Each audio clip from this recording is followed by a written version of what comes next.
Cześć, witam na kanale Kimono Yume.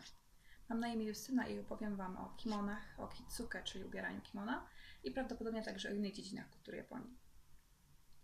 Dzisiaj zaczniemy od podstaw. Nie będę mówić zbyt wiele o teorii, raczej o praktyce, mianowicie zajmiemy się jak najprościej i najtaniej skomponować podstawowy strój japoński, czyli yukatę. Yukata sama w sobie jest strojem lekkim, bawełnianym, dawniej przeznaczonym wyłącznie na lato i właściwie wręcz domowym. Współcześnie jest to traktowane dużo swobodnie, jako że jest prosta w założeniu, jest mniej droga od jedwabnych kimon. Poza tym jest bardzo swobodna i przewiewna w gorące letnie dni. Wiele osób zainteresowanych tematem kimona czuje się zniechęcone potencjalnym nakładem kosztów, by skompletować strój, a także skomplikowaniem, ponieważ pełen strój jako kimono składa się z wielu elementów. Jednak w przypadku yukaty jest to o wiele prostsze, dlatego jest to dobry sposób. Pokażę Wam, jak skompletować taki podstawowy strój i jak go założyć. Niezbędne elementy, żeby skomponować taki podstawowy strój w oparciu o yukatę, to przede wszystkim oczywiście sama yukata. O tym, jak kupić yukatę, o tym, jak się nie naciąć na jakiś satynowy szlafroczek, powiem w osobnym filmie, ponieważ kupienie yukaty, kiedy nie ma się za bardzo doświadczenia w tej kwestii, potrafi być pewnym wyzwaniem, jako że sprzedawcy różnego rodzaju szlafroczków i płaszczy często używają słów kimono i yukata po prostu po to, żeby zwabić klientów do swoich towarów. Natomiast często nie jest to nic, co byłoby właściwie yukatą, a właśnie jakimś rodzajem płaszcza lub szlafroka. Więc o tym, jak odróżnić prawdziwą yukatę od czegoś, co yukatą nie jest, chociaż bywa tak nazwane, powiem sobie kiedy indziej. I o tym, jak ją dobrać do swojego wzrostu także. Drugim niezbędnym elementem jest pas obi. Tutaj kwestia kupna jest akurat prostsza, ponieważ jeżeli wpiszemy w polu wyszukiwania hanhaba obi, a tak właśnie nazywa się ten rodzaj, którego używamy do yukaty, to znaczy obi połowy szerokości, bo standardowo jest 2 razy szersze, właściwie zawsze dostaniemy właściwy rezultat, ponieważ takie określenia jak hanhaba już nie są znane zwykle tym sprzedawcom, którzy kimon nie sprzedają.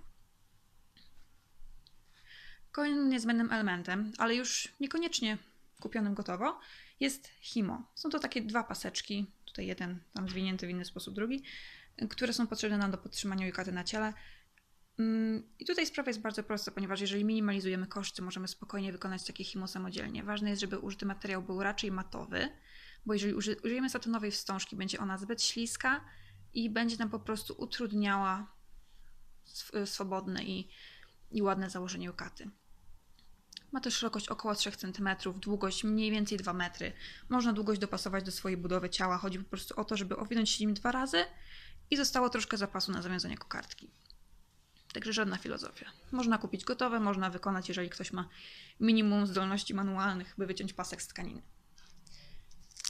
Kolejne elementy to już jest kwestia właściwie rzeczy, które znajdziemy w domu, bo chodzi o jakiś rodzaj bielizny pod spód. Yukata jest teoretycznie rzeczą, która się nadaje do prania ze względu na to, że wykonana jest z bawełny, ale często jest farbowana w taki sposób, że kolory puszczają przy praniu, więc lepiej prać ją tak rzadko, jak to możliwe. Więc żeby utrzymać ją w czystości, zakładamy coś pod spód.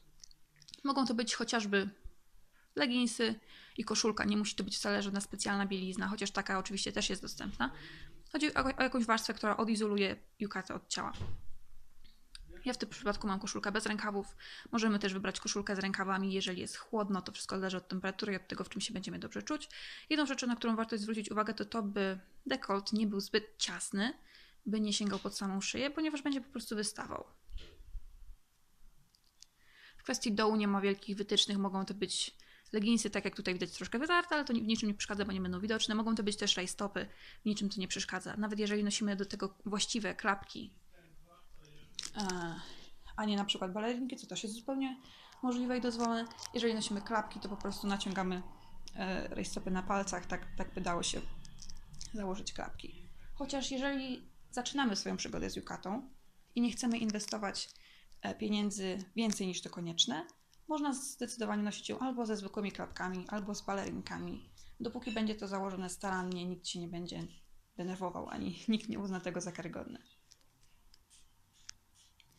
Także elementy, które właściwie dobrze by było kupić, to właściwie yukata i obi. Można je też wykonać samodzielnie. Są w internecie wytyczne odnośnie wymiarów i sposobów szycia, ale wiem, że akurat przy yukacie pewne niuanse są ciężkie do wychwycenia z rysunków czy z wymiarów w internecie, więc dobrze jest przynajmniej pierwszą swoją yukatę zakupić, bo później w razie szycia własnych egzemplarzy, mieć coś, na czym można podpatrzeć konkretne rozwiązania krawieckie czy konstrukcyjne. Przechodzimy do właściwego zakładania jukaty. Najpierw oczywiście ją rozkładamy techniką dowolną. Następnie po prostu zarzucamy na ramiona.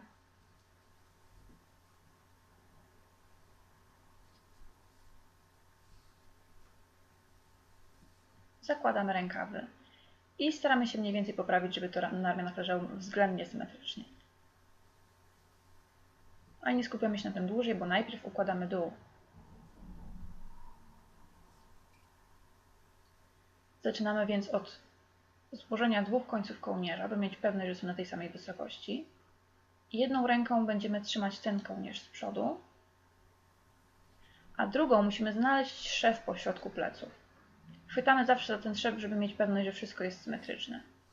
Poruszając lekko w przód i w tył, przesuwamy jukatę tak, by ułożyła się na odpowiedniej wysokości. U mnie widać, że ta jukata nieco przyczepia się do leginsów, więc sporym ułatwieniem jest wybranie czegoś bardziej śliskiego, żeby się swobodnie zsuwała. I wtedy nie trzeba będzie tak poprawiać. Ustawiamy ją mniej więcej na takiej wysokości, by dolny brzeg sięgał kostki. W przypadku kimona byłoby to nieco niżej, bo kimono powinno opierać się z przodu o wierzch stóp, ale w przypadku jukaty długość w kostkę jest idealna. Gdy długość jest odpowiednia, rozdzielamy kołnierz i zawijamy. Zaczynamy zawsze wyłącznie od prawej strony. Jeżeli zawiniemy najpierw lewą, ubierzemy się jak nieboszczyk. Kończąc zawijanie, unosimy brzeg lekko do góry. To wydaje się drobiazg, ale ma duże znaczenie w końcowym efekcie, ponieważ pomaga uzyskać kształt takiego zwężającego się stożka. Ideałem kimona jest to, kiedy dolna część jest lekko zwężająca się ku dołowi, a nie rozszerzająca. I takie lekkie podciągnięcie brzegów do góry pozwala uzyskać właśnie taki efekt. Bierzemy pierwsze himo i przywiązujemy nim dolną część, tak żeby została na miejscu. Niektórzy wolą wiązać himo wyżej, w pasie, ale to jest kwestia osobistych preferencji. Ja na przykład wolę na biodrach, ponieważ w pasie mnie uwiera i się przesuwa, a nie o to przecież chodzi, ma być wygodnie i stabilnie. Także musicie spróbować różnych metod, żeby stwierdzić, co jest dla Was najbardziej wygodne i trwałe. Wiązanie na biodrach jest przydatne dla osób, które są wysokie, bo jukaty są stworzone, wiadomo, na nieco niższe azjatki. W związku z tym, jeżeli wiążemy na biodrach, to mamy troszeczkę więcej materiału później w pasie, żeby wypracować odpowiedni efekt. A ten materiał jest nam potrzebny do tego, co zrobimy teraz. Mianowicie przez te widoczne wycięcia pod pachą wkładamy ręce i musimy cały ten nadmiar materiału, który mamy pomarszczony u góry, ładnie sobie wyrównać. Ideałem w kimonie i jukacie jest to, by materiał leżał gładko i bez żadnych zmarszczek, więc staramy się jak najbardziej zbliżyć do takiego efektu. Lekkimi szarpnięciami z tyłu ten nadmiar materiału sobie układamy w taką po prostu fałdkę i to samo będziemy robić z przodu. W tym przypadku najpierw sobie wyciągam do góry to wszystko, co nam się zmarszczyło pod tym himo i wtedy dopiero ściągam w dół. Ciężko to wyjaśnić na podstawie wideo, ale jeżeli będziecie mieć ręce w tym materiale, to myślę, że zrozumiecie, o co chodzi. Później chwytamy za oba końce kołnierza, jedną ręką też przez wycięcie pod pachą i ładnie zamykamy go sobie pod szyją. Upewniamy się, że wszystko jest względnie równo.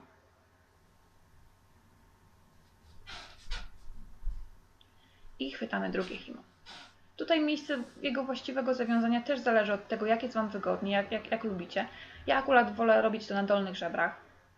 Bo jest to dla mnie po prostu wygodne, nic mi nie gniecie i nic mi się nie przesuwa. Chociaż niektórzy też wolą wiązać w pasie. Musicie po prostu spróbować, co jest dla Was wygodniejsze.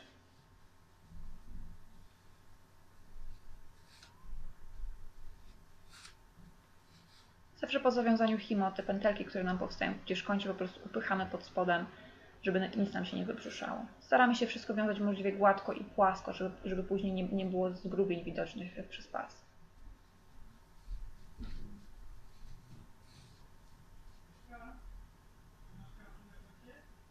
Oczywiście na każdym kroku możemy sobie skontrolować, czy wszystko się układa tak, jak trzeba. Zawsze lepiej kontrolować to na bieżąco, niż później zorientować się, że gdzieś nam się coś bardzo przesunęło. Bo na samym końcu trudniej jest to poprawić. Gdy mamy zawiązane drugie himo, dokonujemy właśnie takich ostatecznych poprawek samej jukaty, czyli z tyłu pod himo wkładamy sobie paluszki i rozciągamy nadmiar materiału na boki w kierunku pach. Staramy się przede wszystkim, by plecy i przód były gładkie. To, że po bokach będziemy mieć nadmiar materiału, to nie będzie wtedy takie widoczne, bo będzie to przykryte rękawami. Staramy się, by kołnierz był gładki.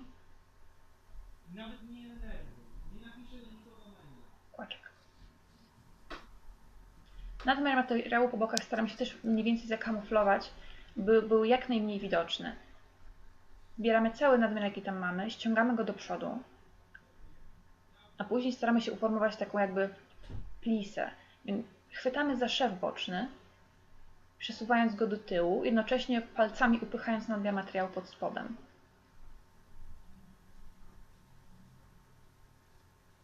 Chodzi o to, by na wierzchu była jedna gładka warstwa materiału, a cały bałagan schowany pod spodem. Więc ściągamy cały nadmiar do przodu, chwytamy boczny szef i przesuwamy go do tyłu, jednocześnie chowając pod spód wszystkie zmarszczki.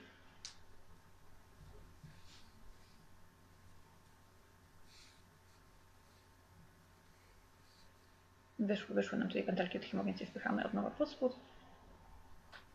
I jest mniej więcej zrobione. Jedna rzecz, którą jeszcze możemy skontrolować, to jest chwycić sobie brzegi rękawów i kołnierzyk. Kołnierzyk na szyi powinien odstawać, nie powinien leżeć płasko, dlatego jeżeli czujemy, że kołnierzyk opiera nam się z tyłu o szyję, pociągnijmy za materiał na plecach poniżej, by go troszeczkę odsunąć. I ostatni element, czyli obi. Jak widać, jest to całkiem spory kawał materiału i zorganizowanie go na sobie też wymaga odrobiny wprawy. Zaczynamy od tego, by jeden koniec złożyć w pół. Potrzebujemy końca o połowie szerokości. Składamy mniej więcej taki fragment od palców do łokcia. To jeszcze zależy od tego, jakie metody sobie wypracujecie.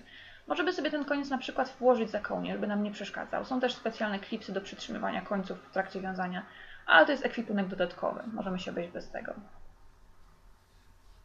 Trzymając jeden koniec i ten złożony fragment z przodu, drugą ręką próbujemy się owinąć tak daleko, jak dosięgniemy.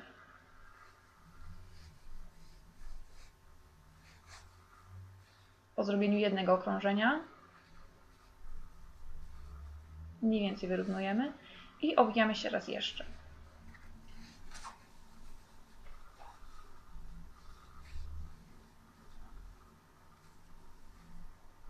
I teraz fajna sprawa, czyli musimy sobie dokopać się do tej pierwszej warstwy pod spodem i jedną ręką złapać za to miejsce, w którym obie jest zgięte. I wtedy dopiero ciągniemy drugi koniec, by je zacisnąć. Jeżeli będziemy po prostu ciągnąć, to całość nam się okręci. Dlatego najpierw przytrzymujemy spodnią warstwę, zanim będziemy zaciskać obi. Powinno być mniej więcej ścisłe, oczywiście do granic komfortu. Chodzi o to, że jeżeli będzie luźne, to będzie się rozwijało, węzeł będzie się rozpadał i całość po połowie dnia będzie wyglądała luźno i niechlujnie. Teraz ważna sprawa, czyli składamy ten szerszy koniec po skosie. Musimy po prostu zrobić tak, żeby z pełnej szerokości stopniowo zmniejszył się na pół szerokości, tak by dał się zawiązać. Krótszy koniec przeukładamy na wierzch i pod spodem przepychamy przez powstałe miejsce, żeby zawiązać węzeł. Tutaj warto jest właśnie go zaciśniać go tak długo, aż przestanie się rozsuwać. Luźny węzeł będzie się rozwiązywał. Jeżeli będzie dość ciasny, to szorstkość materiału powinna go utrzymać. Więc obie jest mniej więcej zawiązane. Teraz przejdziemy do tej części, która jest najbardziej widoczna, czyli do dekoracyjnego węzła. Zaczniemy od najprostszej rzeczy, czyli od kokardy zwanej bunko. Bunko musubi to jest takie najpopularniejsze rozwiązanie, które większość osób nosi przy yukacie. Część tak zwanych ułatwionych pasów, które są uszyte w gotowy węzeł, który się tylko przyczepia dla osób, które nie potrafią go zawiązać. Jest właśnie przygotowana w stylu tego węzła. Jest prosty i bardzo popularny. Składamy po prostu pas tak długo, aż pozbędziemy się całego zapasu, na szerokość mniej więcej ramion. I taki złożony prostokąt przykładamy w miejscu, gdzie mamy ten węzeł. Wąski fragment przykładamy górą. Jeżeli nam się w międzyczasie nam się rozłoży, czy rozsunie, to składamy go od nowa, bo powinien wciąż być złożony.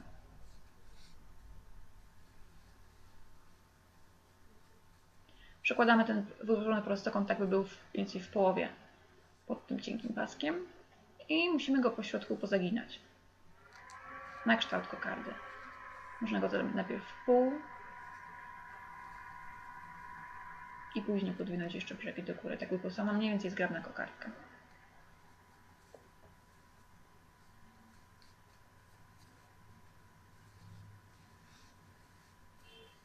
Przekładamy wąski koniec z góry w dół, czyli odkrywamy nim środek kokardy. Oczywiście w międzyczasie poprawiamy, bo się rozsuwa.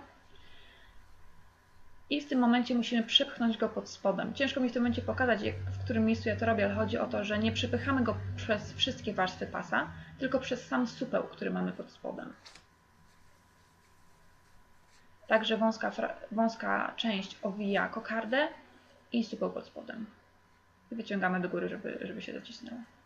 W tym momencie mamy w sumie dwie drogi, bo klasycznie taką kokardę nosi się z tym wąskim końcem wciśniętym po prostu pod pas, tak by nie była widoczna. Możemy albo jeszcze raz owinąć, jeżeli mamy duży zapas, albo po prostu wepchnąć pod całe obi. Ale jeżeli zrobimy z niego taką warstwę wierzchnią, jest to dość przydatne, zwłaszcza na początku, gdy się uczymy i gdy ten nasz węzeł nie jest idealnie równy, jeżeli nie jesteśmy zadowoleni z jego kształtu. To możemy równie dobrze właśnie tą końcówkę wykorzystać, żeby zrobić taką wariację tego węzła, która pomaga w określeniu doskonałości. Kanonicznie taki węzeł powinien być w poziomej płaszczyźnie i z zagniętymi pod spód brzegami. Dlatego też trzymam wąski koniec jedną ręką, a drugą przekręcam kokardkę tak, żeby była bardziej stercząca, żeby nie leżała płasko na tym pasie. I zaginam pod brzegi. W tym momencie rozkładam na szerokość ten koniec i opuszczam go na wierzch. Sprawdzam mniej więcej, jak to się komponuje, czy to jest względnie symetryczne. Jest mniej więcej ok. Więc możemy przystąpić do przemieszczenia pasu w miejsce docelowe, czyli na plecy. Chwytamy sobie obie warstwy obiema rękoma i na wydechu przekręcamy. Zawsze tylko i wyłącznie w lewą stronę. Jeżeli przekręcimy pas w prawą stronę, kołnierz nam się rozjedzie i zepsujemy całą ciężką pracę włożoną w jego ułożenie. Wysięgając do tyłu sprawdzamy, czy pas jest mniej więcej po środku pleców. Dopasowujemy dokładnie go położenie, sprawdzamy, czy nic nam się nie popsuło, ewentualnie poprawiamy skrzydełka kokardy.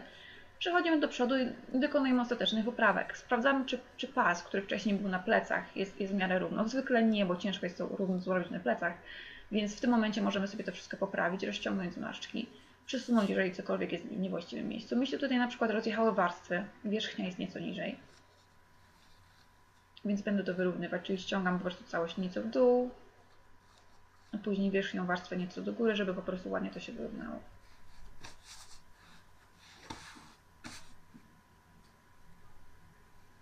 I mamy mniej więcej dokończony strój. Sprawdzamy szczegóły. Ostatecznie, zanim stwierdzimy, że jesteśmy gotowi. Widzimy tutaj jakieś zmarszczki na ohasiori, czyli tej zakładce poniżej obi. Ten nadmiar materiału, który układamy właśnie w taką fałdkę, nazywa się ohasiori.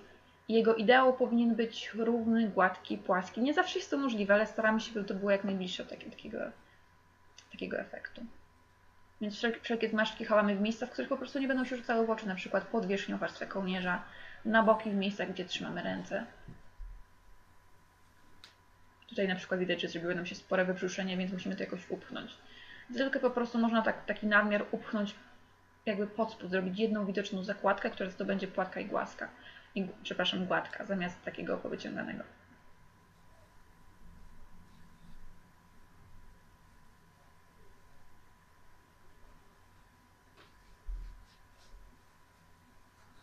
Sprawdzamy, czy z tyłu się nic nie zmarszczyło. Możemy właśnie ciągnąc materiał z tyłu, wygładzić plecy powyżej pasa i upewnić się, że kołnierzyk odstaje od szyi.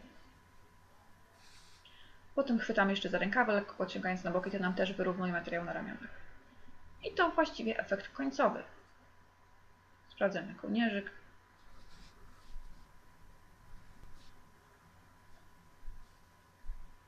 Tak wygląda założona yukata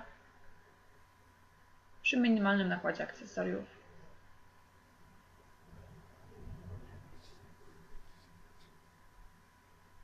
Z urozmaiconą wersją bunko musubi.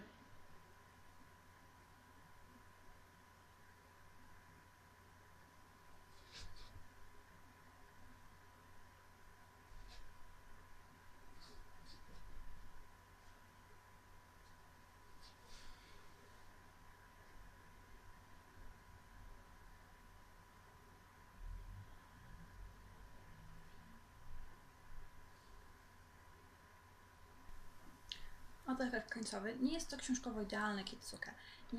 Nie jest to idealne. Nie jest to idealnie doskonały sposób na założenie yukaty, jaki jest często promowany przez japońskie szkoły kitsuke, ale pokazałam coś, co jest proste, jest osiągalne dla każdego i nie wymaga dużych kosztów, ponieważ kwestia yukaty to jest zwykle zakup w kwestii około $60. Nie mówię o złotówkach z tego względu, że ceny yukat są ściśle zależne od kursu walut, bo zwykle płacimy za nie właśnie w dolarach. Obi to jest $15-20 przy odrobinie szczęścia. O tym, jak kupować yukaty, żeby nie wydać dużo pieniążków, a być zadowolonym, opowiem innym razem. Także nie wymaga to dużej inwestycji. Jest to, myślę, że nie aż tak skomplikowane. Następnym razem pokażę Wam także yukatę, ale ubraną w inny sposób. Mianowicie przejdziemy od podstawowego stroju z minimalnym nakładem środków, minimalną ilością akcesoriów i pokażę Wam, jak zrobić to w sposób bardziej zaawansowany, jak uzyskać lepszy efekt, bardziej przystosowaną do yukaty sylwetkę. Jeżeli jesteście zainteresowani tematem, to próbujcie. Naprawdę nie jest to trudne i po odrobinie ćwiczeń dojdziecie do wprawy i będziecie w stanie założyć yukatę w 10 minut albo mniej. Na początku może to Wam zająć pół godziny, może dłużej i nie będziecie zadowoleni z efektów, ale praktyka czyni mistrza i za każdym razem będzie szybciej, lepiej i będziecie bardziej zadowoleni.